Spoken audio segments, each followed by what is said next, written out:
Yes. So I just want to make sure that I've let everyone in, whoever is in the waiting room, because I'm continuously getting people in the waiting room. Okay. So again, the talk today is dedicated to my mother, also the director of the Himalayan Institute of Cultural and Heritage Studies, Raka Gupta, who is with us no more. She passed on the 4th of March this year. And I came back after doing all the rituals and try to put in, a renewed energy here. And I'm very glad that I have Reena Solanki and Rajoli Ghosh with me, and other members of my team, Rajiv Upadhyay, and my neighbors who have been very, very supportive during this time. Uh, Jay and Shivin and Indu Didi, all of them. If I name everybody, they've been wonderful supporters to me during this time, and I've been able to accomplish a lot by having them in my company and support here. And of course, I have to say that Dr. Anjali Kapila, Vijay Lakshmi Bose, and so many others who are here. You are the greatest pillars I have, that I'm able to do this because all of you are always present every weekend on Sunday. And here we start again with our regular talks. And I'm so, so happy to introduce to you today Dr. Bipin Rathore. Now, before I introduce him, Dr. Bipin Rathore is such a wonderful personality. He's actually sitting right here behind me. He'll take over in a bit.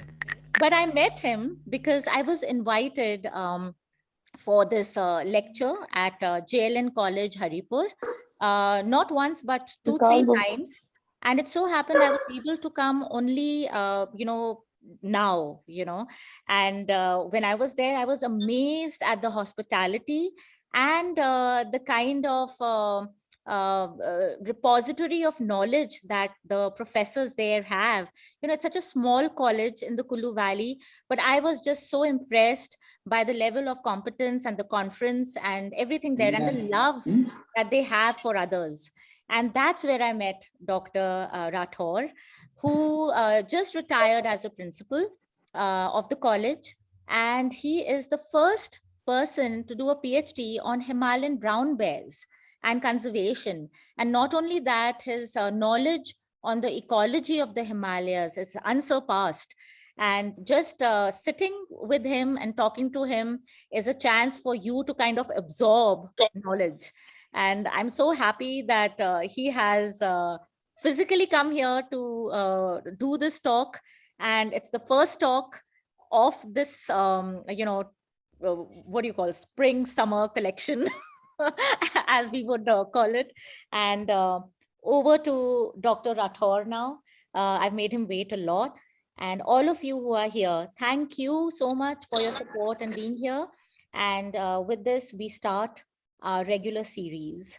So over to Dr. Rathore. I would urge all of you to mute your mics and put your cameras off, and we shall start.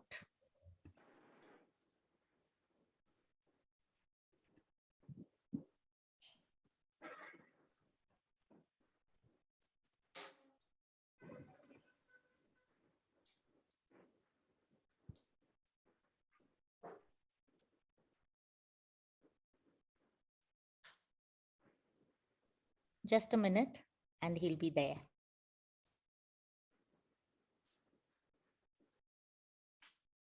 So, welcome to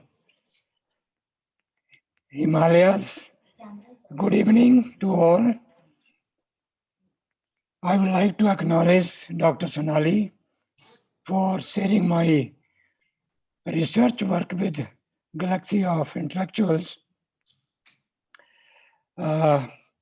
Basically, as far as my research is concerned,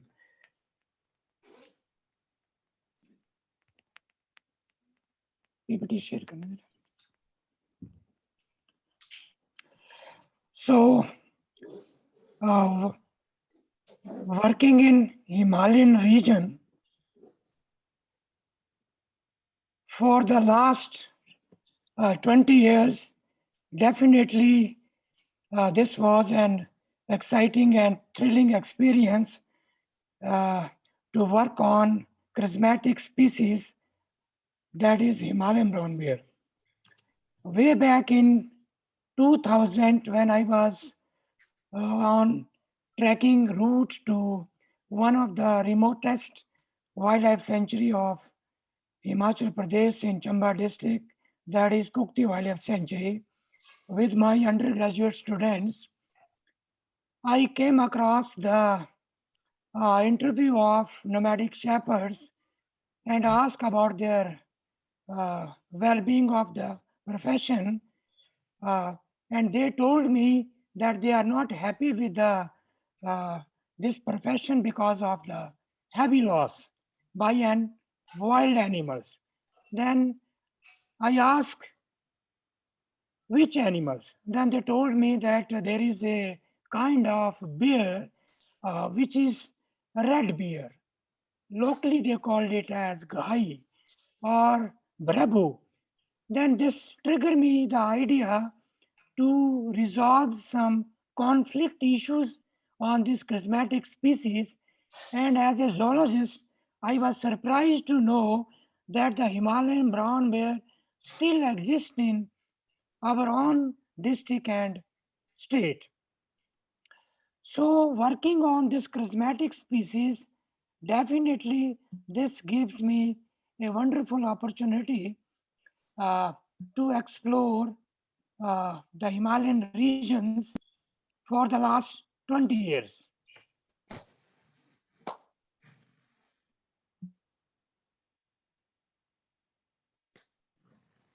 So uh, this pictures you see that one female brown bear with two little cubs. How wonderful to watch these charismatic uh, species in its natural habitat. So, as far as the bear species is concerned, bear have global distributions and found in almost 60 countries. In the world total, there are 8 species of bears, and out of 8 species, 7 species share common genera, that is Ursus, whereas giant panda is having different genre, but it is included in bear family. So we are lucky that out of 8 species, we have 4 species in our country. Asiatic black bear is common in Uttaranchal, Himachal, J&K, whereas brown bear is confined to northwestern regions of our country. Sloth bears, it is confined to central India, whereas sun bear, again, it is rare to sight. This this is confined to some parts of northeastern region of our country. So the species is brown bear. Now, basically, uh, in Europe and Asia, the Ursus arctos, it is commonly referred as brown bear, whereas in North America, the Ursus, it is known as grizzly bear. But in our country or Asian region, this is known as brown bear. So basically, in the Himalayan Tibetan regions, two हाँ subspecies ma'am, of brown sorry bear ma'am, वो cut गया ma'am. have been reported, and the species which is found in Tibetan Plateau is Ursus acrotos prussinosus. It is rather smaller in size as compared to brown bear, but the species which is found in Pakistan, the northwestern part of our country, Himachal, that Jammu Kashmir, Uttaranchal, Sikkim, the subspecies is known as Arcus acratos isabelinus. And whereas in Japan, the Hokkaido brown bear, which is commonly known as its subspecies is Ionesis. But the brown bear, why it is a charismatic species? You see, everybody is passionate about watching the behavior of wild animal, especially tigers. That is too easy in safari or in zoo or national park. But to witness or to see the foraging behavior of Himalayan brown bear, it is very, very tough. Why it is very, very tough? The simple reason is the natural habitat of brown bear. It this is usually confined to subalpine as well as alpine region of Himalayas. Usually the brown bear habitats is between 3000 to 5000 meter. So, as I told you earlier, it is largely confined to northwestern part and the western Himalayan range of Jammu, Kashmir, Himachal.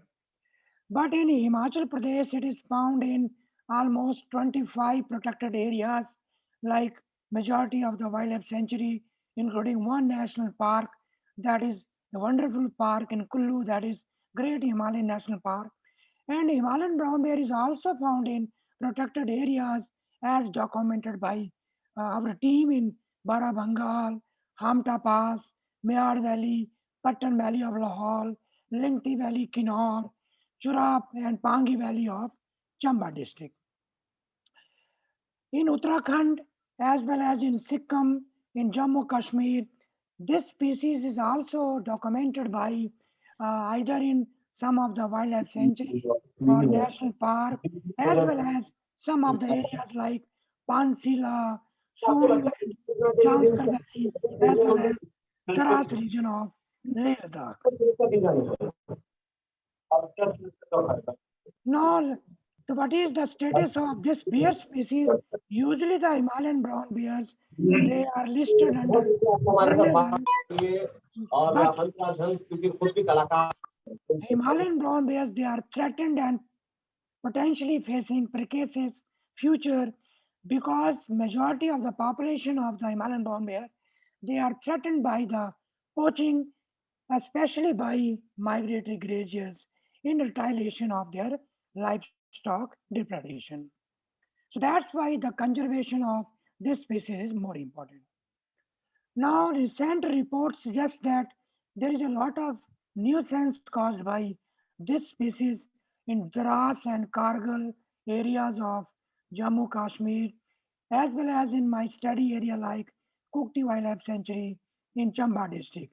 There's a lot of conflicts and between the human brown bear as far as agriculture crop as well as the livestock depredation is concerned. Now, there is a lot of conflict issues, especially during the month of May and June, because a lot of the villagers in Himalayan regions, they are the habit of collecting the non-timber forest produce. A lot of herbs are available nowadays, like very rare and valuable plants like Fritillaria, like mushroom, Morcalla esculenta, and others important herbs like Salam Panja. So there is a lot of demand of these herbs in pharmaceutical industry. So a lot of villagers for their livelihood, they are usually inside the forest area as well as in wildlife corridors. So there is a frequent encounter between brown bears as well as the local villagers. So you can see in the picture documented by myself during my study, the young adult brown bear was killed by nomadic shepherd in retaliation of the loss of their livestock, that is sheep and goat. During the month of May to like September, thousands of livestock, the Bakrwals, the Gaddi peoples, and other tribal community, they forage their livestock in these potential wildlife habitat in Himalayan regions that causes a serious threat to the survival of the species. Now you can see in this picture, this is the retaliatory killing by shepherd. Though this is not a good practice, but it is difficult to report the casualty caused by the brown bear to their livestock in retaliation to the casualty most of the time due to the due to not having the awareness regarding the importance of the species, the nomadic people or the Gaddi people, they used to kill or kill the animals in the its natural habitat, which is a serious conservation implication. Now, what is the significance of the study? So, after studying the conflict issue, Himalayan brown bear is still one of the least widely distribution distributed large mammals in Indian subcontinent, and very little ecologies and the behavior of Himalayan brown bear is known as far as this species is concerned. Even the basic informations such as presence and absence of this important charismatic species in Himalayan range is not completed. So that's why we are pioneer in studying the natural habitat and documenting its natural habitat in Pir Panjal Himalayan range found in Himachal Pradesh. So very little information is already available in some parts of the uh, north uh, western regions, especially from Ladakh, by earlier researcher, but I am not going to highlight it in detail. As far as the uh, information of the human brown bear conflicts is concerned, still we have a very little information documented by researcher. Now, this kind of this pioneer study, this will definitely help the policymaker to formulate some conservation and management plan for Himalayan brown bear. So the knowledge gained on the ecology of brown bear and its conflicts aspects, etc., will be highly beneficial for the use by the wildlife manager and the scientist. Now, basically, my study area was Kukti Wildlife Sanctuary, beside my regular college teaching profession. But as a passionate tracker and for love for biodiversity and love for Himalayan culture, now this triggered me to investigate the interesting behavior of Himalayan brown bear, not in my study area, but also in some parts of Pir Panjal range, which is locally known as Pangi range. On one side, there is a Chamba district, on other side, there is a Lahaul Spiti. Then between these two sides, high mountains and high mountainous passes like Kukti Pass, like Chobia Pass, like Sach Pass, and other passes which always attract me to do some kind of tracking as well as to conduct some behavior study on this charismatic species. Next. So this is the study area. You can see such a wonderful and beautiful sanctuary and landscape. The topography always excite me to visit this lovely place. Even I completed my PhD in 2008. Thereafter, so many projects, and this always gives me some motivations to visit these natural habitat again and again. You can see in this clipping such a wonderful topography of the study area. Next. So this is the Kukti village, and now there is a famous pass about 5,000 meter known as Kukti Pass, which connects Barmor on one side and Lahal Spiti on Lahal on other side. You can see the foraging behavior of the brown bear in a natural alpine pastures, and you can see in this slide a digging sign. Why the month of May June is important, and I always prefer to visit these mountainous region during May, June, and July, especially May, June, to document if there is any digging sign. That digging sign is only by the one animal, that is Himalayan brown bear. See, these patches, green patches, are known as these are the resting place of the nomadic shepherds, known as goats, locally known as goats. And after hibernation, whenever the animals comes out of hibernation in the first week or second week of April or May, it start eating because it has this species has loses its weight up to 40% during hibernation from November to March. Thereafter, it start eating so many herbs, and it is basically herbivores. 90% of the diet is uh, very important herbivores, especially medicinal plants. One interesting fact I would like to share is usually the fecal matter or the scat is a dirty thing. You can't smell it, but the brown bear scat is always gives you a very you can say good smell because of the consumption of the important medicinal plant. So whenever you are in the field, whenever you encounter these digging sign, whenever you encounter with fecal matter, just smell it. And if it gives, this gives the smells of important herbs, which I would like to highlight later on. Next.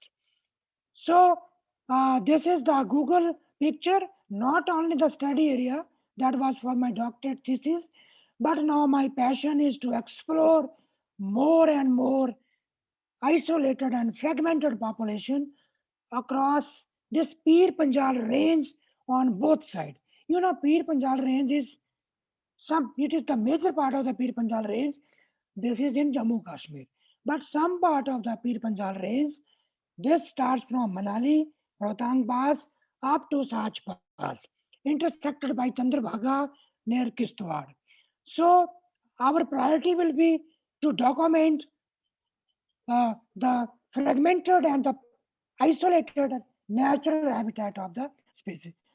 This slide is for my study area. Next. So this is regarding the study area. It is 450 square kilometers. And whenever we conduct research, definitely you have to be very passionate tracker because all the time, whenever I am in the field, I have to be above 10,000 feet, always with camping gear in temperate region, upper temperate, and subalpine.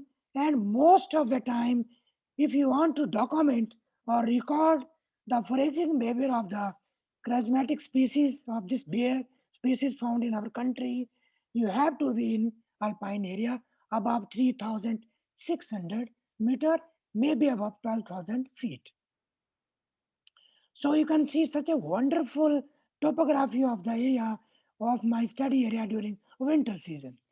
Though winter season animal is hibernating, but again we have to look after for some direct as well as indirect evidences. So such a wonderful landscape of the Himalayan region. Next. So basically, the natural habitat of this species is the climate where there is a temperate and alpine type, where the temperature is 10 degree to minus 10 degree, where the summer temperature does not goes above 25 degrees Celsius. Overall, if you want to see the Himalayan brown bear, I suggest you must come to Kukti Wildlife Sanctuary. It's a wonderful place.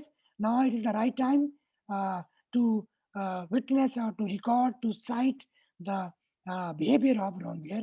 Nowadays, still in the last 2 weeks ago, I was in again Kukti Wildlife Sanctuary, and I have documented again some pairing of a good sighting of Himalayan brown bear. So this is a breeding season, and you can see easily 2 or maximum 3 brown bears you can see in alpine areas. So this is study area. This was one side is a Lahore, one side is a Barabangal, this side is a Bharmar, and other side is again Lahore. Next. Uh, so basically, this is agricultural land, and what is the important part is why still the brown bear exists in such an important habitat. So we have classified different habitat, but I am not going to highlight all. But our study reveals that the habitat which is dominated by rhododendron campanulatum, yeah, rhododendron arboreum, most subalpine scrub areas dominated by rhododendron species is the excellent habitat for this animal. So you can see in this picture, There is a dense patch of rhododendron with Bhojpatra, Bitula utilis. Wherever there is a Bhojpatra in combination with this one, you can see rhododendron campanulatum, you will find the this is the natural habitat of the brown bear, because this this habitat provide the animals a escape cover as well as the resting place during daytime. Next. So methodology is very simple, though it looks simple, but it is not simple. Every time, whenever you are in the field, there is no logistic arrangement. All the time, you have to be with the nomadic shepherds. You have to eat goat milk and maize, roti, as well as natural herbs, vegetables. But it is they are always delicious. You have to encounter with the. You have to always go through the real interview with the nomadic shepherds and their lifestyle, uh, and it's very always exciting to study their, you can say, lifestyle in their natural habitat along with this wild animals. So these are the nomadic shepherds, locally known as Gaddi people. So, always in the field, you can see the fecal matter, scat, interview, evidence like digging sign, stone uplifting. We have to make some transact study, which are 1 kilometer, 2 kilometer, sometime 4 kilometer, sometime 10 kilometers. So, a single visit encompasses about 75 to 80 kilometer survey within week. So your fitness is also very important to study the Himalayan brown bear in its uh, natural habitat. Next. So information is always gathered whenever you're in the field, whether you're in the tracking mode or you in the survey mode or you are discussing with some hunter or herders, and scientifically we use line transact method. Next. So this is how charismatic, how interesting is this animals. It is approximately 50 meter from. I'm observing this the behavior of this subadult Himalayan brown bear.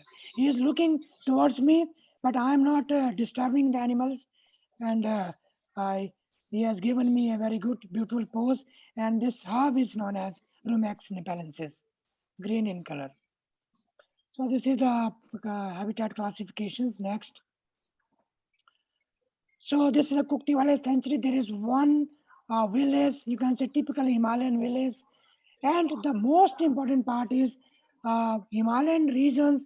It is known for variety of local agriculture crops like fullan and brace, phagopyrum species, rajma, odium vulgare. But I would like to tell you the basically there's one crop which is known as fullan, that is Phagopyrum asculatum, that is relished by this uh, Himalayan brown bear. Eh, During the month of September, one can see the, you can say, the mauling, and you can say basically the agriculture crop is destroyed by Himalayan brown bear, and it realizes to eat that fullan. Local crop is fullan. Then we have kodra also. Then we have brace also. These are the local varieties, and that's why there is a lot of agriculture conflicts. So basically, the study area as well as the Peer Panjal found in Chamba district is dominated by Gaddi people. And as per It's our 7 o'clock.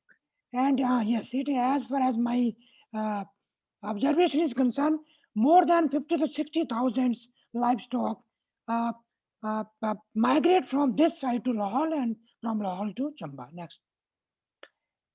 So this is the food habits. We made 22 transactions detailed study, and we have collected 222 scats for analysis. Next. So this is how we study. We collect the samples, lot of fecal matters, then detailed investigations in the lab to see what kind of food has been eaten by the animals. Next. So next, this is the particular criteria. But very interesting fact is So you see this in this slide. These after washing the, you can say, scat. These are the Morcella esculenta. You know Morcella esculenta, Gucci. It is 10,000 kg. Not even human being consumes Gucci. Himalayan brown bear for protein requirement always relish Gucci Morcella esculenta. Highly expensive. Next. So this is again we studied during three seasons: monsoon, summer, monsoon, fall, different results. But you see this graph, previous one, this suggests that in all seasons, herbivorous diet is the dominating diet. Plant matter is more as compared to animal matter. You know, in foreign country, in USA or in North America, the grizzly bear main diet is salmon fish, but in our study, no fish is found. Only plant matter is maximum uh, revealed in the investigation. Next. So this is the study of the scat, morcella, sculenta, wheat, adu, fruit, jamu, a variety of local fruits which are found in Himalayan region. They are consumed by the animals. This is a detailed study of different plants. Uh, so basically, 90% of the diet of the bear is plant based. Next. So these are again the long list. I don't think majority of the uh, my colleagues who are listening my talk they are interested. Only botanists will know Rumex nepalensis, Chirophyllum, Fragaria, a long list of herbs. So this is how the brown bear and this female brown bear with the two small cubs. She is foraging. This adult brown bear is foraging. They are foraging on this important herbs known as Rumex nepalensis. Next. So there's a long list which herb is mostly consumed by the animals. We have to make some direct observation by binocular uh, and a detailed study methodology is there. And later on we come to know which herb is mostly consumed by the Himalayan brown bear. There's a long list. So this is the list of these herbs which are eaten by brown bear in different seasons. Next, again, same plenty of. So again, the Morcella sculenta, as well as Phagopyrum escalatum, and agriculture crops is also consumed. Gia maize, that is maize, is also consumed during July, August. Next.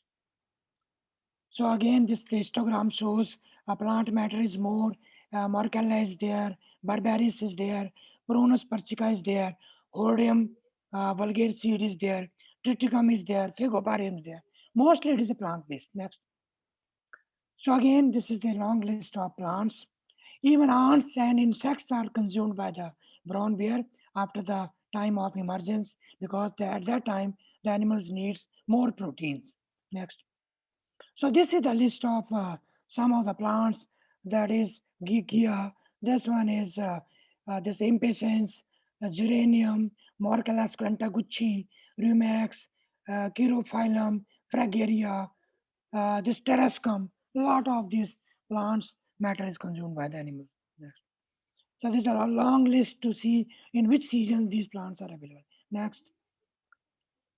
Again, new. This is a long list. Actually, next. Next.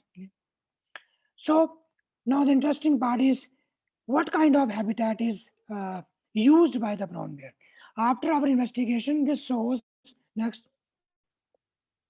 So this is a land transact method we study. There's no need to discuss here. So basically, our investigations reveals that most of the time the dry alpine scrub characterized by juniperus as well as Himalayan moist temperate forest with conifers, mixed forest with conifers and broadleaf species, and subalpine scrub characterized by rhododendron species, exposed rocks and slope grasses, they are mostly used by the animals. That is Himalayan brown bear. Next.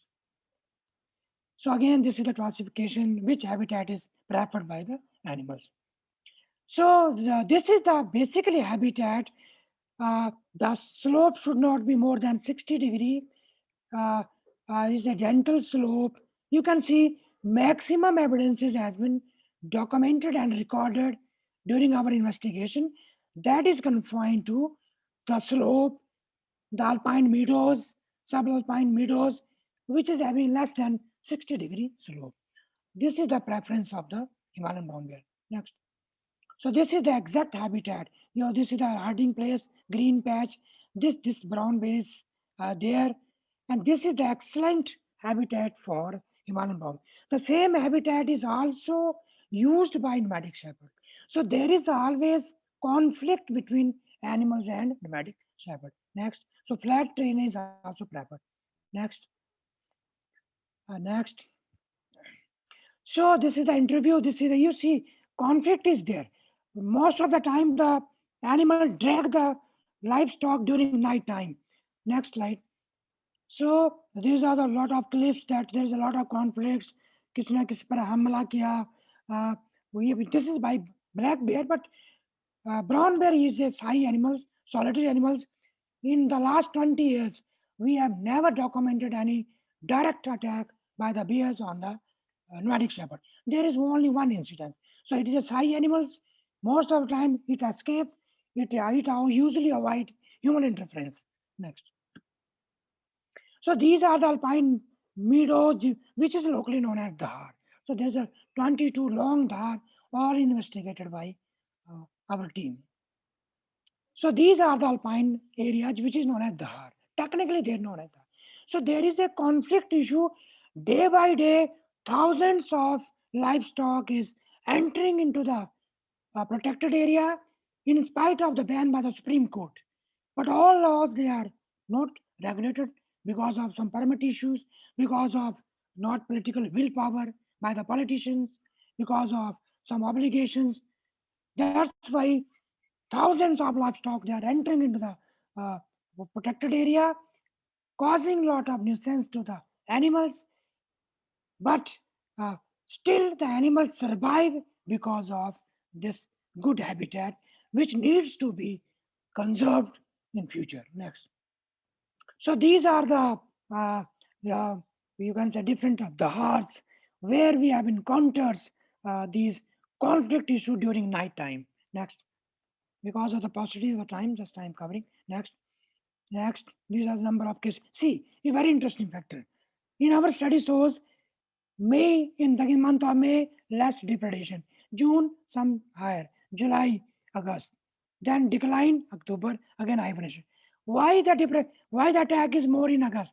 The simple answer is because during monsoon season, all alpine areas they are having clouds, and animals usually comes from this natural escape cover like rhododendron patch, drag the sheep and goat, again drag inside the you can say uh, this shrub species, and it is difficult to go inside because the animal is at that time is very dangerous. So maximum casualty of the livestock occurs during August. That is the main finding. Next, and another very important is that I have seen live this behavior during the night time. In the morning time, less depredation. Daytime, very less because nomadic shepherd they are vigilant. Evening time, guarding dog are there. During night time, after 12 and 4 a.m., lot of depredation is there, and the livestock is attacked by, uh, uplifted by this Himalayan brown bear. That is the real conflict. Next. So again, this is the timing, which time maximum depredation goes on. Again, this is the crop damage. Next, this is very important. These green patches. They are basically they are the suitable habitat for. These are the resting place for livestock, known as goats. And during night time, animal strikes, and this is a wonderful experience. Animal pick up the goat, torn from its stomach, and run like a human being with hind legs, start eating, and that is again covered by the pneumatic shepherds, by some torch, by some fire. But to observe the depredation behavior of brown bear during night time is very thrilling and very dangerous to see how the brown bear picks up the uh, sheep and goat in the herd. Thousands of us they are sitting, and there's a shivering in the goat. Again, the nomadic shepherds and guarding dog become alert. But in spite of that, that brown bear picks up the sheep and goat, crush and throw away the this livestock uh, to area of their choice. So it's very this behavior is very important to document. Next, so these are again they are resting place goats. Next, so when we study, our study shows in grazing the horse 93%, 16% you have depredations, goat maximum depredation 80%, nalas it is 4%. So basically, this study shows wherever the livestock stay during night, there is maximum depredation 80%. Next, so livestock killing is also maximum in August and then followed by July and September. Next, then the behavior is very interesting. We study the behavior. What happens? When we inquired these nomadic shepherds, the brown bear moved away looking at shepherd. This is 41%. Brown bear stayed and not aggressive. This is 33%. It stands on hind legs, scaring sound 16%. And it chased shepherds very less, 8%. So there is no case of, you can say, mauling or killing of human being or nomadic shepherd by this charismatic species. So recommendation is there. We have given lot of recommendation to the government, and now the shepherds they know they should learn how to live with the bears to mitigate the human bear conflicts. Long time research on ecology management of the species is important. Next, so there is a increasing biotic pressures. Thousands of livestock they are again visiting these protected areas, crossing these higher mountain passes from Chamba to Laurel to Chamba, thereby causing a lot of conflict issue. Next, so there should be strict regulations, but it is not possible in our country. Next, again, livestock, we have given recommendations, so there's no need to discuss recommendations. So basically, it is difficult to protect agriculture crops in hilly terrains, but still, those villagers they adopt some protection measures by using some wire fences, crop rotations methods. This is the best method to uh, dose the you can say Himalayan brown bear, because whenever there is a lot of conflict issue on this agriculture crops, the local Gadi people they shift the crops agriculture pattern to avoid conflicts. Next, so there is no need, there is no provision for compensation. It is difficult and difficult process. You cannot you cannot challenge how percentage of the agriculture loss is there, and that's why the local people they are very aggressive. Next, so definitely public education and awareness should be there. Next, so this is the, again long term monitoring is going on. This is the Pir Panjal Himalayan range. We are very, at least I am very much uh, interested to most of the uh, these very tough terrains I have visited on Chamba side, on Lahal side. My next project will be on to study Patan Valley and Mehar Valley. So this is conservation implication. Now, what is the major issue before leaving this wildlife sanctuary in the month of September October? The nomadic people they start burning the juniper patch. That is the serious conservation issue. Why? Because in the alpine area there is a less there is a very shortage of fuel wood, and this provide a excellent fuel wood, and this also provide on other side a scape cover to the this Himalayan brown bear. So to avoid any conflicts, nomadic sappers they are burning the habitat of this a very important habitat of Himalayan brown bear. So we have made recommendations and tell the government kindly check this nuisance. Next, so this is how this Juniper's patch is burnt by the nomadic shepherd. This is causing nuisance to the brown bear survival. So this is the picture of May 2022 in my recent visit to my alpine area. Two small brown bears, they are just playing with each other. There is a nala.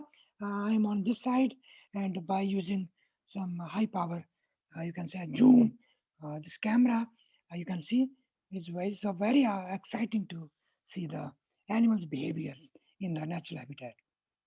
So, to sum up, though this was not, you can say, totally research based data, because I know nobody is interested in research data, but they are interested in some basic facts. So, my observation for the last 20 years is the true knowledge is your own experience. So, I had a wonderful experience. So, thank you very much for this watching this presentation, and definitely next. So thank you very much. If you have any questions, just feel free. Thank you so much, Dr. Rathore, for this very, very enlightening talk. And really got to know so much about brown bears and what they're all about, and the goats, and the whole, nomadic pastoral life, and how they engage with wildlife, and the problems and the trials and the tribulations. And really good, because we recently went for a wild trek. Rajoli is here, and we also stayed at a place where the gaddis kind of have a corral where they keep their sheep, and just the kind of habitat where you've got the bhoj patras and all. And I'm sure the brown bears must be looking at us, but we went there right before the monsoon, so we missed the July-August season. So we are safe, we are back at the institute. So let us open the Q&A. Lots of questions coming up, but seriously, so this was so good. This was really informative. So I'll take the questions in the order of their hands raised. So I'll take Manan first, then I'll take Amin ji, who's from Dras. So Manan, let's go with your question first. Good evening, sir. That was a very interesting talk and a wonderful talk. Thank you for the talk.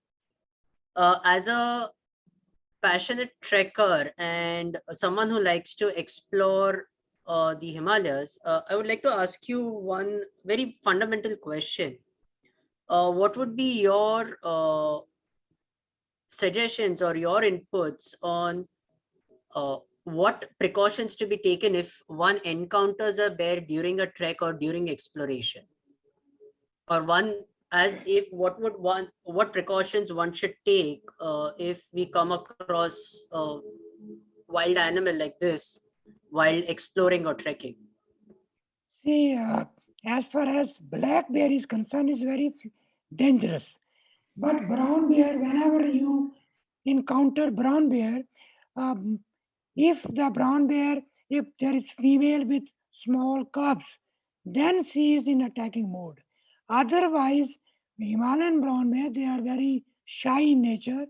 Whenever they encounter human being, uh, as far as distance is concerned, they usually avoid. They ran away. They are the fast runner, and they have a very good smelling power. But all of a sudden, if you encounter female with cubs, so whenever you track in Himalayan regions, please ensure whenever you track in between the juniperus patch or the rhododendron patch or the dense forest, you should not be always alone. There should be some 2 or 3 fellows with you. Okay. Thank you, sir. Thank you, Manan. We will now take Amin ji, who's from Kargil, and then after that, we'll take Romel. Hello, good evening. Good evening. First of all, I would like to thank Dr. Bipin Rathore for a brief knowledge about the brown bear, and also thanks Dr. Sonali. Sir, I am from Dras. Dras is the known as second coldest inhabited place in the world, which is the part of subdivision of district Kargil, now the part of UT Ladakh. Sir जहां तक brown bear जो है काफी पिछले 5-6 साल से काफी active है द्रास में, जिसको देखने के लिए आप बहुत सारे टूरिस्ट भी विजिट करते हैं इस ब्राउन बियर को लेके. बट अगेन सर, क्योंकि ब्राउन बियर की जो कहानी है यहाँ कॉन्फ्लिक्ट बिटवीन मैन और एनिमल का, तो बिल्कुल जैसे आपने भी कहा कि एनिमल पे ज्यादा अटैक नहीं करता है, एग्जैक्टली ये केस यहाँ द्रास में भी है. हाउएवर कि ब्राउन बियर अप्रैल मई में तो पूरा स्ट्रीट डॉग की तरह गांव की गलियों में रात लेट नाइट जो है यहाँ घूमता है. बट वो लाइवहुड पे जैसे बाकी चीजों पे जो है वो अटैक करता है, खासकर आपका गॉड हो, हॉर्स हो, बाकी चीजें, और खासकर वो चिकन जहाँ पे है, जैसे हम चिकन के रखते हैं, मुर्गियां वगैरह पाल कर रखते हैं, तो उस जगह पे वो ज्यादा अटैक करते हैं. तो थोड़ा हमें लगता है सर शायद इसका बिहेवियर चेंज हो गया. तो मैं डॉक्टर बिपिन रावत से रिक्वेस्ट करूंगा सर, ये क्या रीजन हो सकता है कि ये जो है खासकर आप जो है अपने एरिया को छोड़ के जो ये स्ट्रीट डॉग की तरह गांव की तरह जा रहा है, तो इसकी क्या सोल्यूशन हो सकता है सर? इसका डॉक्टर साहब मैंने भी वीडियोस देखी हैं. कुछ हमारी टीम्स के लोग उधर लद्दाख में और द्रास जैसा आपने कहा वहाँ काम कर रहे हैं. और एक वीडियोस में मैंने देखा कि हिमालयन ब्राउन बेयर गांव में आके छत के ऊपर तक आ गया. और उसका कारण ये देखने में पता चला कि जो द्रास का जो एरिया है वहाँ पर जो वेजिटेशन जो कवर है वो एप्रोप्रिएट नहीं है कि ब्राउन बेयर के जो उसकी जो डाइट है उसको पूरी तरह से कॉम्पनसेट कर सके. यही कारण है कि ब्राउन बेयर अपने नेचुरल हैबिटेट्स और फूड को लोकेट करते करते एग्रीकल्चर क्रॉप्स और गांव तक आ गया है. ये एक मेजर रीजन. वहाँ के जो हमारे दूसरे जो हमारे उसमें कनेक्शन में लोग हैं, जो रिसर्चर हैं, वो ये कह रहे हैं कि आप जो फूड हैबिट्स है वो द्रास और कारगिल के जो ब्राउन बेयर है उसकी चेंज होती जा रही है. they are more attracted to the natural, they are avoiding the natural herbivorous diet, and now they are consuming the Cooking foods, human food. human ये foods. यहाँ पर जो आपके द्रास में देखने को मिल रहा है. और जैसे शिमला में मोंकी जो है वो अपने नेचुरल डाइट को छोड़ के घरों के आसपास रहते हैं, अब वो टाइम आ गया कि कारगिल द्रास में वो अपने नेचुरल हैबिटेट में लेस अवेलेबिलिटी ऑफ फूड होने के कारण या वाइल्ड फ्रूट्स होने के कारण या फ्लोरा फोना कम होने के कारण वो they are moving towards the human habitation. Sir जैसे अभी हम पिछले 10 दिन से एक्सपीडिशन कर रहे थे, तो हमने अब तक 16 ब्राउन बियर्स को देखा है सर, क्योंकि वो आसपास में हैं अभी हमारे, जिनमें से कुछ लोगों के साथ अपने छोटे बच्चे भी हैं. बट मैं लास्ट में यही रिक्वेस्ट करूंगा सर, आपने काफी नॉलेज आपके लेक्चर से हमें मिला, तो मैं डॉक्टर सोनाली और आपसे रिक्वेस्ट करूंगा जरूर कभी आ जाए कारगिल में, द्रास में. एक अवेयरनेस की जरूरत है, क्योंकि ये इसका रहना भी जरूरी है और इससे बचना भी जरूरी है. तो कुल मिला के हाँ, क्योंकि द्रास की एक प्रॉब्लम ये भी है सर, क्योंकि आप जानते हो Dras is the snow bound area, तो नवंबर से लेके मार्च तक हम सब तमाम जो भी हमारे लाइवलीहुड्स हैं उनको बचा के घास खिला के रखते हैं, लेकिन जब मार्च अप्रैल आ जाता है तो उसी पे अटैक होता है, जिससे डायरेक्टली और इनडायरेक्टली वहाँ के लोगों के इकोनॉमिक उस पर भी असर पड़ता है और उसे एक नेगेटिव एक मैसेज भी जाता है. बट टू सम हाउ कुछ 2 साल से थोड़ा सा अवेयरनेस की वजह से आप थोड़ा सा कमी हो गया, अदरवाइज एक बड़ा कॉन्फ्लिक्ट है. थैंक्स गॉड कि कभी इंसान के साथ कोई वाक़ा अभी तक कोई भी केसेस नहीं है, और ये हमने रियलाइज भी किया है कि ये ब्लैक बियर की तरह अटैक नहीं करता है. ये तो है. Yes sir, thank you sir. Thank you. Thank you. Thank you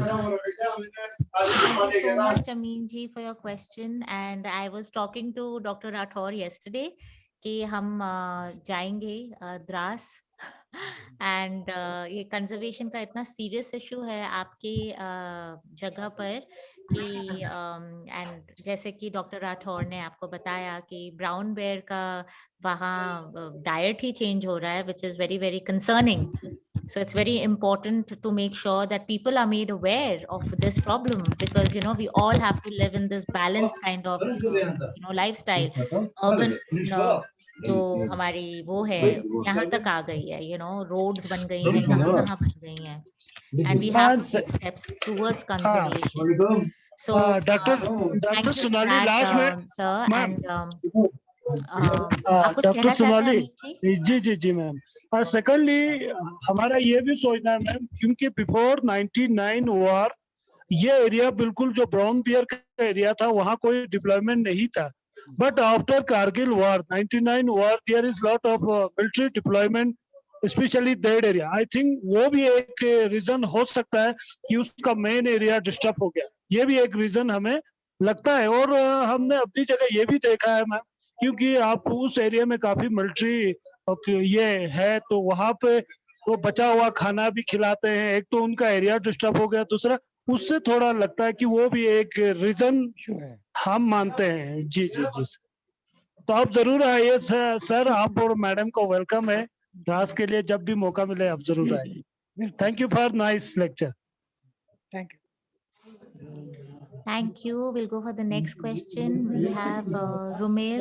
Your hand is not up. Do you still want to ask a question? Yeah, I'd like to ask a question. Am I audible? तो मुझे ये पूछना है, आपका एक statement मुझे बहुत अच्छा लगा, वो है कि true knowledge is from experience. तो मुझे भी थोड़ा एक्सपीरियंस चाहिए। तो मेरा प्रश्न है कि can I company you on one of your research tours? पहला प्रश्न। दूसरा प्रश्न ये है कि क्या फीस है ये पार्क में एंट्री करने के लिए विद कैमरास वगैरह, ये कितनी फीस है? ये मेरा सेकंड क्वेश्चन है। After you answer this I will ask the third one please. पहले तो सर आप ही नहीं, जो भी हमारे वर्दी आज लिसनर हैं, you all are cordially invited to Kugti wildlife sanctuary. आप जो है कभी भी आए, और जो राइट टाइम है वो मई जून है। उसके बाद next time September is the right time, और उसमें कोई एंट्री फीस नहीं है, कोई कैमरा या दूसरी फीस नहीं है। मुझे खुशी होगी जब आप में से कोई भी आएगा, हम आपको लॉजिस्टिक प्रोवाइड कर देंगे। जैसे हमने कैंपिंग गियर रखे हैं, तो कोई टेंट है, कोई पोर्टर है, तो कोई म्यूल्स है, तो वो हम आपको प्रोवाइड कर सकते हैं एक नॉमिनल उसमें कोई इशू नहीं है। अगर आप पैशनेट ट्रैकर हैं, आप प्रकृति को एंजॉय करना चाहते हैं, आपका स्वागत है। और May June is the right time. जुलाई अगस्त में मानसून होता है, तो कई बार वो इश्यूज रोड ब्लॉकेज के रहते हैं, कई बार नदी नाले पानी उनका उफान पर रहता है, तो थोड़ा सा मुश्किल होता है। But August is also right, and the next very important month is September. सितंबर में मानसून ओवर हो जाती है, आप हाई एल्टीट्यूड पास को क्रॉस कर सकते हैं, there is no issue of snowfall, और ग्रीनरी भी बहुत अच्छी होती है। So May June and September is the right time, but all of you are welcome, कभी भी आप आए। मोबाइल नंबर होगा, मेरा यूट्यूब चैनल है doctor Vipin Rathore, purely scientific है, उसमें 2-3 videos Pangi valley, Kugti, brown bear के ऊपर है, आप उसको देख सकते हैं। तो आपका स्वागत है, आप कभी भी आए और मुझे इन्फॉर्म करें। नाउ आई एम रिटायर्ड, जनवरी में मैं रिटायर हुआ हूँ, और मेरा एक ही पैशन है, घूमना घूमना और घूमना, और कोई काम थैंक यू सर। मेरा भी I share the similar Thank you, passion, sir. मेरे को भी घूमना घूमना घूमना है। कोई थोड़ा फिट होके आता हूँ अभी, कोरोना में थोड़ा सा फिटनेस कम हो गई है। कोशिश करेंगे जून में आपके पास आने के लिए। बिल्कुल। सर एक और प्रश्न है मेरा आपसे कि मैं थोड़ा फोकलोर में इंटरेस्ट रखता हूँ, खासकर फोकलोर रिलेटेड टू एनिमल्स। तो मुझे ये पूछना है, ये ब्राउन बेयर या ब्लैक बेयर के रिलेटेड कोई वहाँ फोकलोर अभी है? ये जो आपने बड़ा अच्छा प्रश्न किया। एक बाहर एक इंटरनेशनल कॉन्फ्रेंस में मैंने अटेंड किया, साउथ अमेरिका में प्रेजेंटेशन थी किसी की, वो बियर से रिलेटेड थी, culture, the role of beer in their culture. अभी तक मेरे नोटिस में कोई ऐसा नहीं आया जहाँ ब्राउन बियर ब्लैक बियर के ऊपर कोई फोक कल्चर है या फोक सॉन्ग है। लेकिन जो बाकी फिजेंट्स हैं जैसे मोनाल है या दूसरे एनिमल्स हैं, अंगुलेट्स हैं, उनके ऊपर जरूर गाने बने हैं। लेकिन बियर्स के ऊपर कोई फोक सॉन्ग या कोई तरह के फोक कल्चर रिलेटेड कोई डॉक्यूमेंट्री नहीं है, वो मेरे नोटिस में। अच्छा, ये जो मोनल वगैरह की जो स्टोरीज हैं, ये are they already been printed and published और वी हैव टू? ये इसमें पब्लिश नहीं है, जैसे इसमें जो फोक हिस्ट्री है, जैसे एक गाना है जैसे अम्मा पूछती कि वह उसने उसकी रात की नींद किसने उड़ाई, उसकी मदर कह रही है दैट इज बिकॉज ऑफ जंगल में रहने वाले जो मोर है उनकी आवाजों से ये मुझे नींद नहीं आती और मेरी सेहत जो है वो हेल्थ इश्यू जो है वो डेवलप हो गया। इस तरह के गाने हैं, not on bears, on pheasants there are some songs and stories. Thank you, sir. Thank you. Thank you, Romel. We have the next question from Mr. Sanjay Krishna. I will take Krishna's because I saw their hands being raised. Yeah. Over Thank to you. Yeah. Am I audible? Yeah, this is Sanjay Krishna. I'm from Bangalore, down south. Okay. In fact, my question has been substantially answered. In fact, it was similar to the previous one. I just wanted to know if it is open to anybody, the park is open to anybody who can come, or yes. It is open anytime if you want to do some tracking or photography to see the behavior of animals. It is open for all. Only Great Himalayan National Park in Himachal Pradesh, there is a restricted entry. You need some permit, and that is closed nowadays during month of May. On 1st June, again Great Himalayan National Park is going to open. But this study area, Kukti and Tunda Wildlife Sanctuary, and most of the sanctuary, they are having free access to everybody. Thank you, sir. Thank you. It was great listening to you. Thank you. Thank you so much. And as I learned from your messages that you are also a wildlife enthusiast, so we'll keep you posted, Sanjay Krishna ji, to all our events. We have another question by Krishna. So Krishna, if you could introduce yourself, and of course, Sanjay Krishna ji also, if you could introduce yourself, because I'm seeing you all for the first time and it would be lovely to have you again and again for talks that may interest you. Yes, thank you. I am Sanjay Krishna. I am a part of this organization called Rotary International. We have recently started a group of it's called a wildlife fellowship. People who are interested in wildlife, we have come together.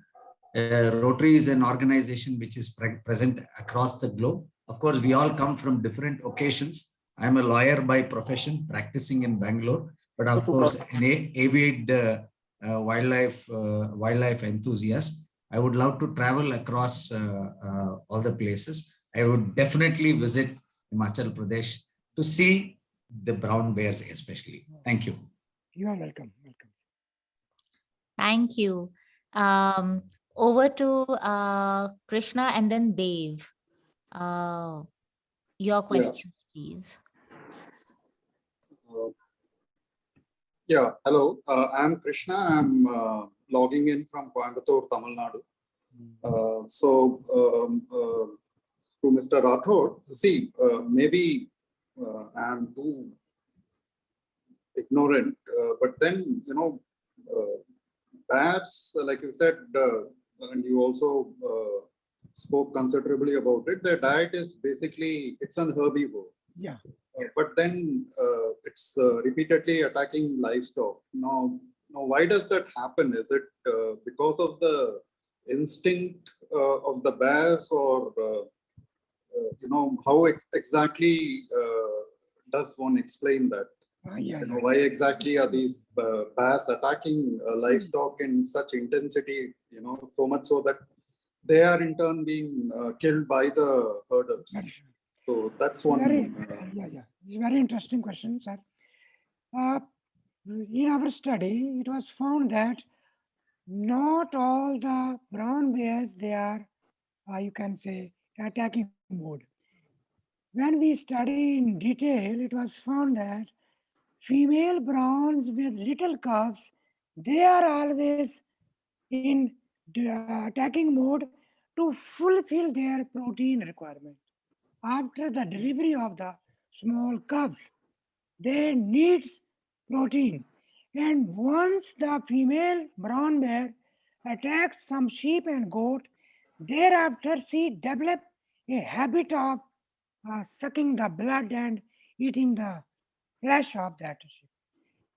As per our interview with the nomadic shepherd is concerned, we have seen many brown bears, they are foraging in close vicinity with the livestock, but they never attack. So it is few brown bears, probably the female, and which needs more protein for the, you can say, mm, raising their cubs. That is very dangerous. So still some investigation is going on, but we are not sure why some of the bears they are in depredation, in attacking mode, and why others are not. Okay, so does this mean that these I mean, like you were saying, these are all more recent, this livestock and bear conflict. So this is what I mean, these are all, consequences of recent ecological changes. See, very interesting. Every year I used to monitor the hibernation pattern, but this year maybe some climatic change. This year, many brown bears have been emerged after hibernation in the last week of March and first week of April in Patan Valley, in Mehar, and Dras and Kargil. I know Amin Saab will tell better. This year, because of less snowfall, some temperature issue, the bear is out of hibernation too early. You are right, sir. Right, sir. Okay, So sorry. That's something which was, bears by such. I mean, as such, all bears, I suppose, are basically considered to be herbivores. And like you said, the grizzly bear up in North America, of course, they devour on salmons. So that was something which was very puzzling. Usually we associate livestock attack with carnivores. And so this is quite a revelation to me. Bears being so vicious. Even in Ladakh region, when I go through the literature and some of our colleagues, they reveal that they attack on churu, churi, and that hybrid breed. But I wonder, in our study area, hundreds of domestic animals like this churi, dogmo, and others, cows, they are foraging with a brown bear. There is no case of such attack. But there is a large number of cases of conflicts in Ladakh region. I don't know why. Okay, so there is still so much to understand and know. Thank you so much, Mr. Rathore. I mean, it was absolutely, it was an eye-opening talk for me. I just realized that there's a world out there, to be understood. Thank you. Thanks. If you could tell us a little bit about yourself too. I'm a retired school teacher. I'm between Bangalore and Coimbatore. I've been following, I think, been quite regular to for your talks over the last 6-7 months now. Thank you. Thank you. Thank you. I have a question, sir. That have you analyzed the scat of these mothers, the foraging mothers, who kind of perhaps take the livestock away? Do we find any traces of livestock remnants in their scat? No, on the basis of scat, we cannot differentiate whether it is a female scat or it is a male scat. It's a difficult. So it is a difficult process.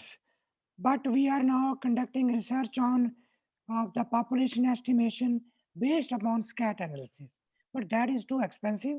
Scat are analyzed in Germany, and that has revealed that there are 18 bears in cover century on the basis of scat. Out of 18, 11 are female, 7 are male.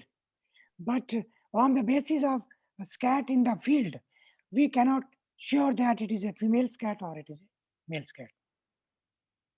Okay, sir. Thank you. We have Dave with us, and Dave is also a regular.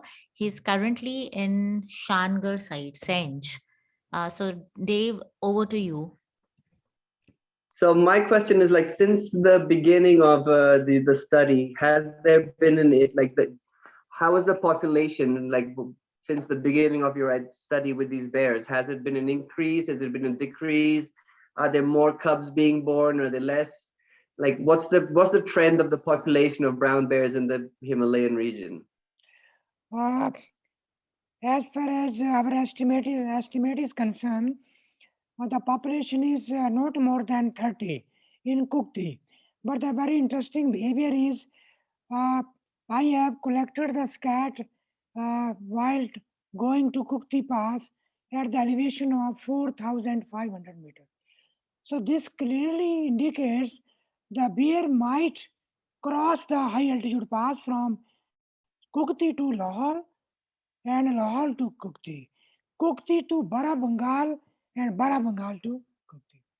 So, to my knowledge and interaction with the nomadic shepherd told us that whenever we cross the high altitude pass with their livestock, sheep and goat, they have seen the brown bear following their livestock and crossing the high altitude pass.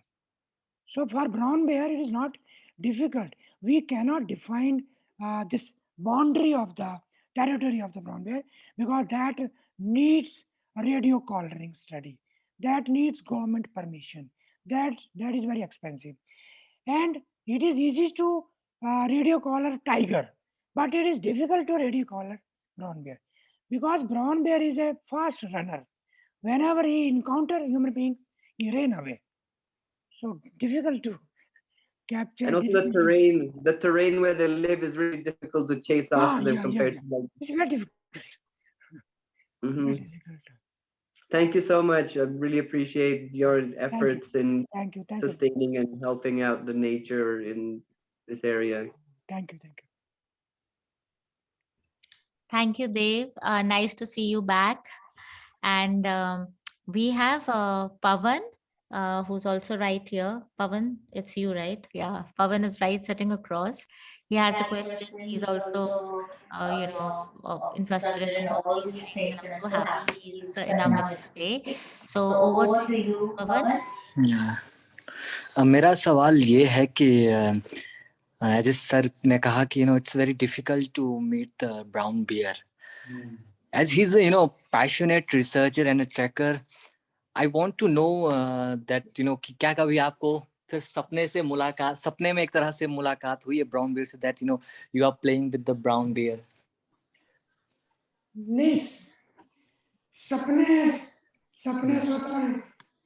से तो नहीं हुई, लेकिन brown bear से encounter बहुत बार हुआ.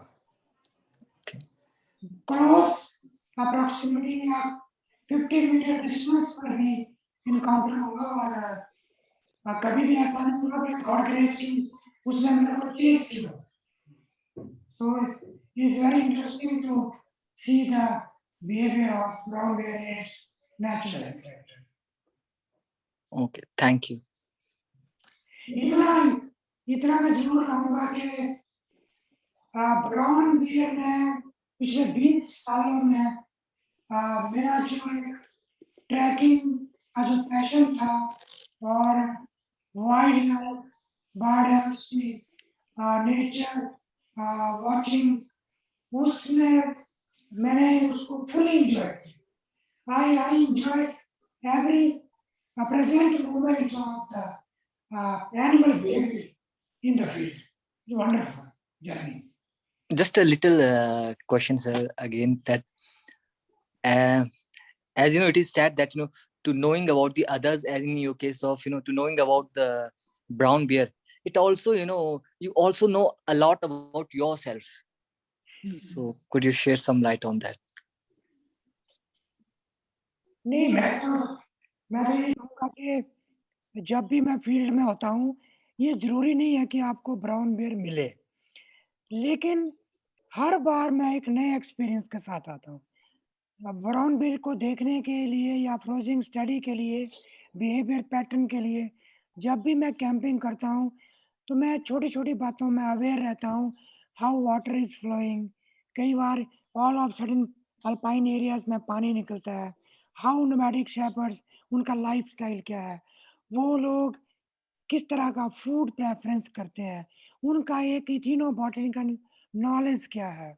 और एक मैं बात कहूँ, एक इंटरेस्टिंग फैक्ट शेयर करूंगा. मैं ये जानना चाहता था, मैं क्यूरियस था कि ब्राउन बेयर जब हाइबरनेशन में जाता है तो वो खाता क्या होगा. कुछ नहीं खाता है वो. तो डेन्स को लोकेट करने का काफ़ी टफ टास्क था. लोकेट भी किया हमने. तो जब मैंने एक बार डेन को लोकेट किया, कम से कम 15,000 फीट पर, बहुत बड़ी ह्यूज डेन थी. वहाँ फीकल मैटर था, कंफर्म हो गया कि यहाँ पर विंटर के दौरान एनिमल रहा. उस डेन में फीकल मैटर के साथ बहुत सारे हर्ब्स थे, घास फूस. तो एज ए बॉटनिस्ट भी मैंने उसको इकट्ठा किया. उसको मैंने घास को सूंघा, ऐसे सूंघा. टू माय सरप्राइज कि मेरे को 10 मिनट के अंदर चक्कर आ गया, और मैं जैसे, आपको लगता है आपने वाइन विस्की या बियर ली और इंटॉक्सिकेशन में, मेरे को ऐसा लगा कि मैं थोड़ा सा उसमें इंटॉक्सिकेशन में चला गया. खैर मैंने अपने आप को रिकवर किया पानी पी के. उसको then I brought to the जो नोमैडिक शेपर्ड उनके. मैंने कहा यार ये क्या चीज़ है. कहते साहब इसको कहते हैं भूत केसी. है भूत केसी, व्हाट इज दिस भूत केसी. कहते साहब ये तो ब्राउन बेयर खाता है. मैं क्या होता है. कहते भाई ये खा के जो है ना 3 महीने सोया रहता है. Wonderful observation. Then I share this information with some of the colleagues in international fora. उसको फिर मैंने वाइल्ड लाइफ इंस्टीट्यूट से ट्रेस करवाया, उसको डॉक्यूमेंट किया. पता चला कि वो एक स्पीसीज है, कीरोफाइलम की कोई और scientific name Selinum, not Chaerophyllum, Selinum vaginatum. उसके ट्यूबर को जो है ये ब्राउन बेयर खाता है. और एक इंसिडेंट में पता चला कि एक व्यक्ति ने उसके ट्यूबर को खाया, तमाम उम्र वो ठंडे पानी से नहाया. ये भी एक ऑब्जर्वेशन है. बट सर वो ठंडे पानी से नहाकर वो उसको ठंड लगी या वो इट वाज टोटली फाइन. उसको ठंड ही नहीं लगी. So That needs the chemical analysis of that tuber. that's so interesting that the brown bear sleeps with it and usko sardi nahi lagi. So this is really interesting. That's one of the very rare plant knowledge. हो सकता है कि उस plants में उसकी metabolism को कम कर दिया हो. सो एक हाई लेवल रिसर्च की बात है वो. That needs collaboration with some funding कि what are the constituents, what are the chemicals inside that selenium which triggers the which lower down the metabolism of that animal. This is very interesting because it's found in high altitude, and I don't know if there is any connection. But when you look at Buddhist monks who go to high altitude and they can actually generate heat and they don't feel cold, if does this have anything to do? They consume this tuber, or is it just a practice, a yogic practice that they engage in? I don't know, because the high altitudes is the commonality in all of this. and something very similar, as you said, that the man had a bath with cold water and did not feel cold. So this is quite interesting. So, and I think you should carry forward this research. It'll be so interesting to know what this leads to. Sonali and sir, Thank you. actually there are certain plants which actually do lower the metabolism. Sorry, Sanjay Krishna ji has asked me that we have a visitor from Germany who is in this talk today. So it would be lovely, you have come here to be in this talk. Do introduce yourself, Sasha, if I'm pronouncing your name correctly, Sasha Mueller. If you could introduce yourself and your interest in the subject and whether you would like to keep coming for our talks. Yes, so my name is Sascha Müller. I'm from Germany, and I'm also part of the Rotarian community. So why I entered today was because I'm a member at the Rotarian Fellowship Wildlifers for Conservation. So I'm very passionate about wildlife. So I have just done a Trails Guide course in South Africa and really love to be there. But now with all the contacts to India, I would really, really love to explore India and see the wildlife there. You are welcome. You are always welcome to visit. Thank you. Yeah, you are always welcome to visit, especially my place, that is Kukti Wildlife Sanctuary. That is approximately 100 kilometers from district headquarters Chamba, then 150 kilometers from Dalaji. It's a wonderful place and a lot of wildlife there. Even snow leopard is also there. Oh, that sounds amazing. Snow leopard, musk deer, black bear, brown bear, and variety of pheasants also. Yeah, maybe it's just time to change the focus more to India after I have explored Southern Africa for quite a lot. Thank you so much for being present today. And if any one of you who have come here for the first time, we do our talks every weekend, though next weekend we are doing it on a Saturday. And we are doing it with a TV personality who is very popular in a comedy series, Bhabiji Ghar Par Hai, and you would wonder why at all he would be coming, but because he's a theater personality who leads the theater festival in Shimla, and the mountains have a big role to play in molding him as an actor. So, as you know, the Himalayan Institute is an institute for cultural and heritage studies, and everything comes under its wide umbrella. But of course, the Himalayas have to be the common part. So, those of you who would like to join us, we will be doing it on Saturday because he will be in the theater festival on Sunday. So we'll do it on Saturday at 7 p.m. instead. So please let us know you want to be added to the WhatsApp group we have for the Institute. I'll add you, just message me on +1. I'll actually put that on the chat so that you can know. Pavan has been very kind. Some of you asked for Dr. Rathore's phone number and he has typed that in. Anybody wants to interact with him, please feel free. We will take Vijay Lakshmi Bose's question now. Yes, ma'am, over to you. Dr. Rathore, thank you very much. That was a fascinating discourse. And for somebody who's neither a trekker but a wildlife enthusiast, this was an eye-opener. I just had a question because Dr. Kapila and Shonali and I are very interested in songs and narratives around issues like wildlife depredation. Now, the Bakarwals and the shepherds, they don't have any songs about the bear depredations or bear habits or habitat. I know you said that there are no songs around bears as such, but there are plenty of songs in a tribal community, but which are maximum love stories, visits to field areas, and then come off after 3 months. So there are plenty of songs, but I have never come across any song which is directly uh, pertains to bears or other wild animals. There are some songs. Maximum songs of tribal communities, they are in and around with their lifestyle. There are many songs. Yeah, that I know. The lifestyle songs I know, but about bears and the depredation. Yeah, it's very less. Because I know in Bengal, Yeah. there when you have marauding animals on your crops, they use a lot of metaphors to talk about animals and crop depredations, and there are drawings about it. So I was just interested in whether the Gaddis, the Bakkarwals had it, but you said no, they don't. Okay. Thank you. Thank you. But it was a very, very illuminating talk. Thank you. Thank you so much. Thank you, ma'am. And just a few announcements we are doing. Like I said, next Saturday, we have a talk. Those of you who want to join in, I've put in the number and the website ad. We also are organizing a workshop on heritage and sustainability from the 11th of June, 11th, 12th, and 13th of June. It's a day kind of workshop from 9 to 6 p.m. And all those who are present here are going to be involved. So Dr. Rathore, he's the chief guest. We have Pawan, he'll be involved. Rajoli Ghosh, who's a research scholar.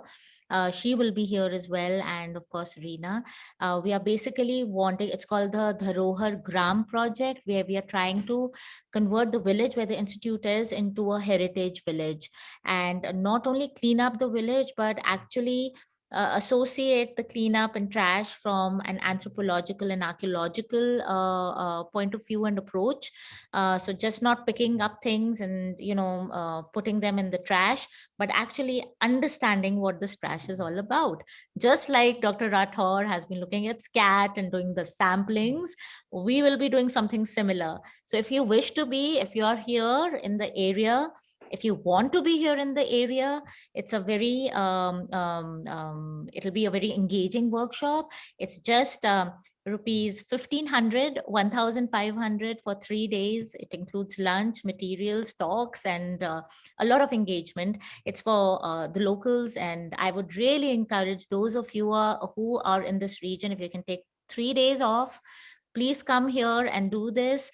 And if this happens, it can be like a movement. It can go over to other villages and other areas. And we hope to do a similar kind of thing in Dras on the invitation of Amin ji, who was with us, who is still with us, I hope. So those are a few things we are doing. Thank you, Those ma'am. of you who want to know what we do at the Institute, you can go to hichs.org and see the courses we offer. We offer online and on-campus courses. And again, we started our lecture series again after a 2-month gap with Dr. Rathore's wonderful work. And let's take the last question, Romel. Let's be brief because we all have to have dinner. It's a Sunday. We have to get back to reality or fiction, whichever place you're in on Monday. So Romel, your question. I just wanted to know how easy or difficult it is to photograph these brown bears, and also some other species like the monal and stuff like that. No, it is not difficult to photograph in its natural habitat. You should have some idea, because this is my own experience. The best time to photograph is in the month of May and June, because after hibernation, animals used to eat lot and lot in these you can say alpine areas, and you can easily trace the animals in the month of May, because animals needs more food. That's why most of the time animal forays on these herbs, and uh, May, June, and September is the best time to photograph. And so how steep are the climbs? I mean, how difficult are the climbs in the hills? Sometimes it is not advisable to go higher, but usually the animals uses flat as well as the, you can say, very, the slope which is less than 60 degree. So it is not difficult to get the photographs in those areas. But definitely you have to track and you have to camp. Otherwise, you have to be patient because most of the time animals start eating early in the morning. So the best time to photograph is 7 to 10. And the best time is again 5 to 6 p.m. in the evening. So these are the two slots, time slot where you can photograph these animals. Thank you, sir. Thank you, sir. And we have one last question before we sign off for the evening. And the question is from Rajoli Ghosh, who's our research scholar. And also, I'd like to tell you all that she will be presenting. She is a research fellow here for the past 6 months. And her fellowship has been extended to another year because of her hard work. And I'm so proud to have her here. Here she is with her question. Thank you, ma'am, for the wonderful words. Also, sir, it was such a nice experience sitting here right next to you and listening to your presentation. So my question to you is that during the presentation, you told that the brown bear feeds on herbs. But in the month of August, there are more attacks on the livestock. So is it because that the nomads travel more often during the month of August, or there is some other phenomenon to it? Very interesting question. You see, in the month of May, the livestock usually stay at lower elevation, say 1,600 meters. In the month of June, July, August, the livestock is always above 3,500 meters. Okay. So August is the month where you will find plenty of livestock in alpine areas. And it's easy to attack livestock during August. This is the reason. And thereafter, they start descending downwards. September and in October, they leave the wildlife sanctuary to low plains areas. Okay. Thank you, sir. This is the reason. Thank you so much. So we have this tradition of the speaker, whoever comes, has to leave the audience with words of wisdom. So I know you left a word of wisdom about, true knowledge is experience, but tell us one more word of wisdom, which is like a wow moment, the words of wisdom. Wow. So for the audience. मैं तो ये suggest करूंगा कि जब भी मैं trekking में होता हूँ या अपने रिसर्च में होता हूँ, just observe little small things, क्योंकि बॉटनिस्ट होने के नाते हमें वेजिटेशन की स्टडी करनी है. How the wonderful flower, that wild flower, even wild, all flora which is wild comes under wild life. ये एक बड़ी अवधारणा है कि tigers, elephant, bears, they are wild animals. But to my surprise, the wild flora itself is a wild thing. So to see and to observe the beauty of the wild flora in its natural habitat is a wonderful experience. So just observe little things while you are in Himalayan region. Wonderful. Yeah, thank you so much, sir. And as a token of appreciation and of all the work that you do, and of course, like I said, we are doing a workshop of sustainability and heritage. Well, we have a little token for you. You've already seen it, but we would love for everybody to see what we're doing. So what we do here is we take discarded bottles, from the kabadi. But it's a discarded bottle. And as an archaeologist, I find meaning in everything. And here, Rajoli, who is a research fellow, of course, she has a master's in environment studies and sociology, but she is also a wonderful artist. And she specially made this, painted this bottle, and I'll just put the screen for the speaker here. Can you see this? Is it? Yeah. Wait. Can you see it? No. Yeah, it's visible. Yeah. So this is this beautiful bottle that she's made. This is the Himalayan, elusive, shy Himalayan bear who we've come to know up close and personal today, thanks to Dr. Rathore.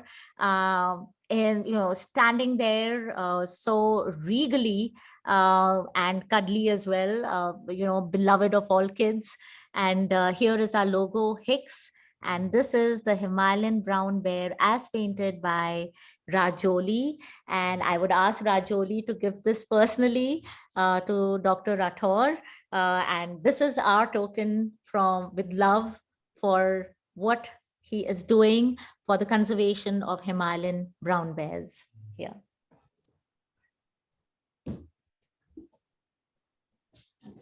So Yeah. thank you, Rajoli. It's a wonderful gift because of brown bears. Beautiful. This painting, and thank you, Dr. Sonali, for this invited class. Was wonderful. It is my pleasure that I could do this. ये मुझे याद है कि 20 साल काम करने के बाद ये बहुत बड़ा गिफ्ट है.